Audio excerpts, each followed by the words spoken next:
ഇന്ത്യയിലെ ജനാധിപത്യ പ്രസ്ഥാനത്തിനും കനത്ത നഷ്ടമാണ് സീതാറാമിൻ്റെ നിര്യാണം മൂലം സംഭവിച്ചിരിക്കുന്നത്. ഞാൻ ആദ്യമായി സീതാറാമിനെ കാണുന്നത് 1979 45 വർഷങ്ങൾക്ക് മുമ്പ്. അന്ന് അദ്ദേഹം അഖിലേന്ത്യാ വിദ്യാർത്ഥി ഫെഡറേഷൻ്റെ അഖിലേന്ത്യാ ജോയിൻറ്റ് സെക്രട്ടറിമാരിൽ ഒരാളായിരുന്നു. അന്ന് പാർട്ടിയുടെ കേന്ദ്ര കമ്മിറ്റി ഡൽഹിയിൽ വെച്ച് ഒരു രാഷ്ട്രീയ ക്ലാസ് സംഘടിപ്പിച്ചിരുന്നു. അവിടെ വെച്ചാണ് ഞാൻ ആദ്യമായി സീതാറാമിനെ കാണുന്നത്. 1984 മുതൽ കഴിഞ്ഞ 40 കൊല്ലമായി ഞങ്ങൾ ഒരുമിച്ച് പ്രവർത്തിക്കുകയാണ്.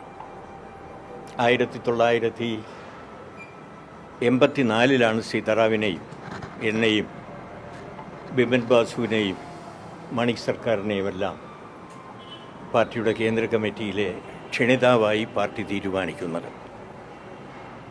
1985 കൽക്കത്തയിൽ വെച്ച് ചേർന്ന പാർട്ടിയുടെ കോൺഗ്രസ്സിൽ ഞങ്ങളെയെല്ലാം കേന്ദ്ര കമ്മിറ്റി അംഗമായി തിരഞ്ഞെടുക്കുകയുണ്ടായി.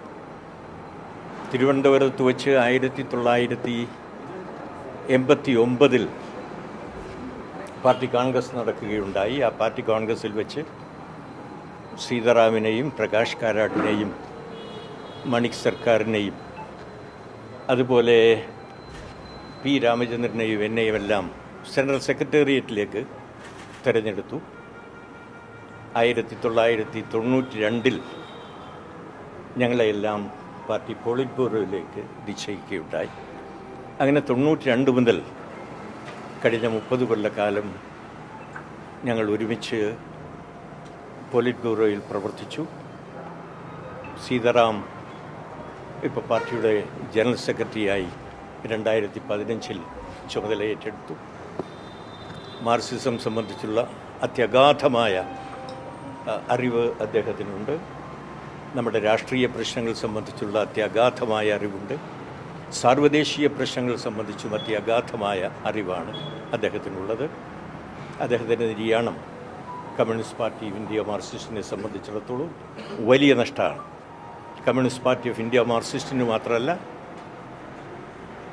ഇന്ത്യയിലെ ഇടതുപക്ഷ പ്രസ്ഥാനത്തിനും ജനാധിപത്യ പ്രസ്ഥാനത്തിനും തീരെ നഷ്ടമാണ് ഉണ്ടായിരിക്കുന്നത്. അത് മറ്റൊന്നും വിവരിക്കാനാവില്ല. ആ നിലയിൽ അതെ.